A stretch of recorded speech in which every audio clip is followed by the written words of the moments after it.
What's up, BiggerPockets? Alex Felice here. Today I'm going to tell you a BP success story that is quintessential to the community. Somebody who was a full-time employee who started buying long-distance rentals, eventually transitioned to small multifamilies, and now she does real estate full-time.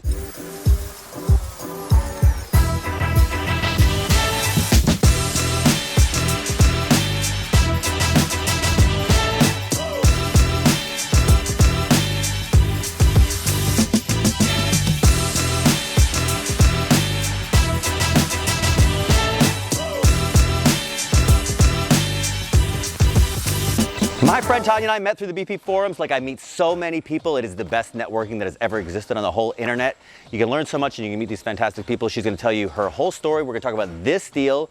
I'm in lovely Maryland. It's so humid. I actually had to curl my hair. I know. I hate it too. Tanya was a full-time government employee. She was overseas a bunch, and she was buying rentals back here between Texas and Washington, D.C. And then finally, she was able to accumulate enough rentals that she could quit her government job, do this full-time. She's a realtor now. We're going to talk to her about this deal. She can tell you some key lessons for real estate investors, for new real estate investors, how to get started. And we're going to meet her right now. Hi, I'm Tanya Salseth. I'm a full-time real estate investor and agent in the Washington, D.C. metro area. I have been investing here for over 10 years. And I started with small single-family homes, worked up to small multifamily, and I was eventually able to quit my federal government job to do real estate full-time. So in 2008, I found myself divorced, out of graduate school with no job, with a dog and a couple $1,000s in the bank and an old car. That's all I had. But I had a new job and I thought, okay, I'm gonna pick myself up from this place and start over again. And I went and joined the US Foreign Service, went overseas. I've been working overseas for the last 12 years. And that allowed me to essentially save large, amounts of money to put into real estate. Real estate has changed my life. There's nothing else I can say about it. I mean, I started as a single person with a bunch of graduate student debt. And so I got one, and then another, and then another. And every time I had money, I would just shove it into real estate. A lot of my friends thought, well, why aren't you investing in stocks? And personally, I think the stock market is like gambling. You have zero control over whether it goes up or down or sideways or any which way, right? But real estate, you control the asset. You select the asset. You know what the demographic is that's going to rent that asset.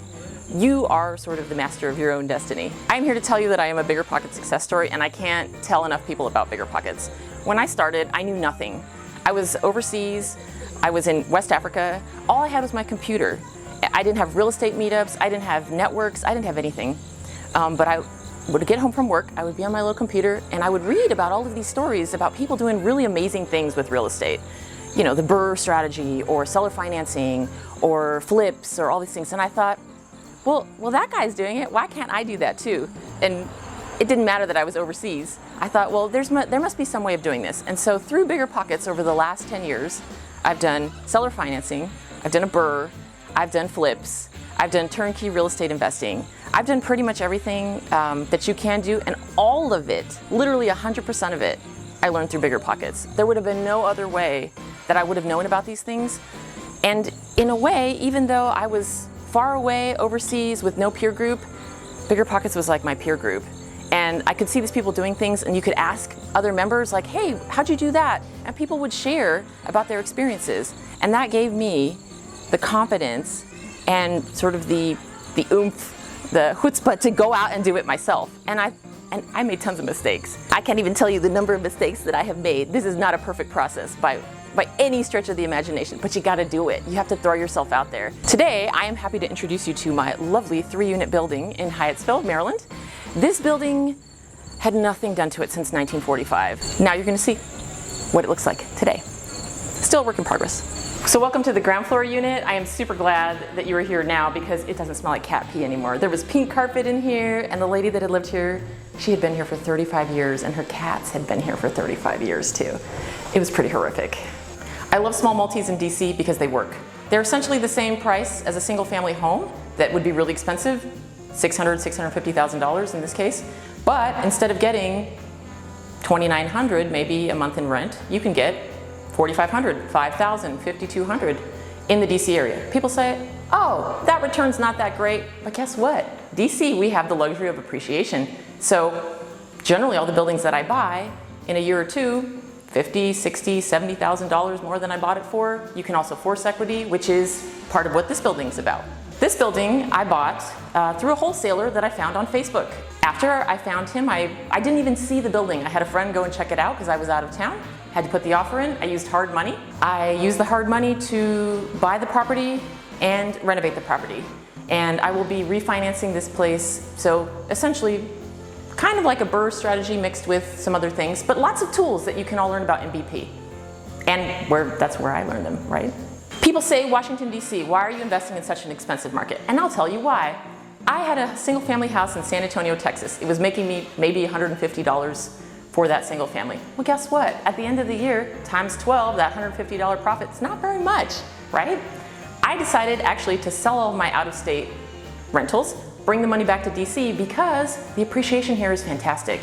I mean, I can't get excited about $100 a door if I can make $25,000, $50,000, $100,000 on a flip or just through appreciation in Washington, D.C. I can't get out of bed in the morning for $100 a door. I hate to say it, it sounds terrible. I started with single family homes because I felt like it was comfortable. It was what I knew. It was easy, right? You're like, oh, I can do the math. $100 a door, $200 a door.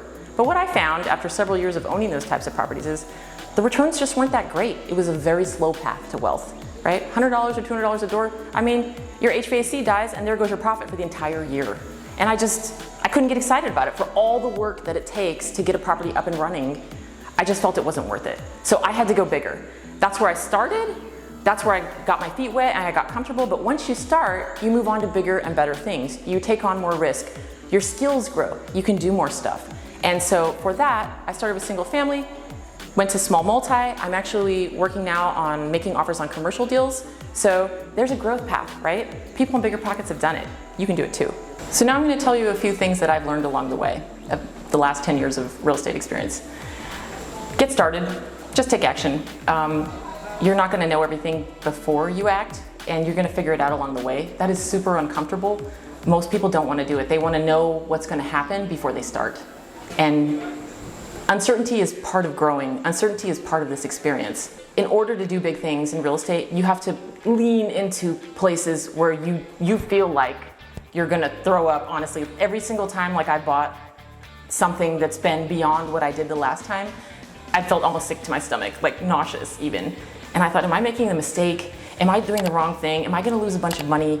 Are my tenants going to be horrible and break a bunch of stuff? There's all kinds of things that will come up. Some people make the mistake of going on BP, reading a bunch of stuff, and then doing nothing. And I challenge you to get on BP and learn from other investors and then go implement the strategy that you find speaks to you, right? Reading a book, people mistake as action. Like, I did something. I went to a personal growth conference. I read a book. But then you don't implement what you actually took back from that experience, right? So you need to go out and act upon those things. Your network is your most important thing. So when I was living in Italy, I was in Rome. I saw a triplex that I wanted.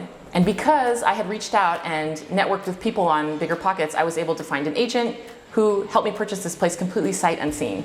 And that is the kind of trust and relationship building that happens on BP and can help you further in your real estate career. My name is Tanya Salseth. Real estate and BiggerPockets has changed my life. It can change yours too. Get started today.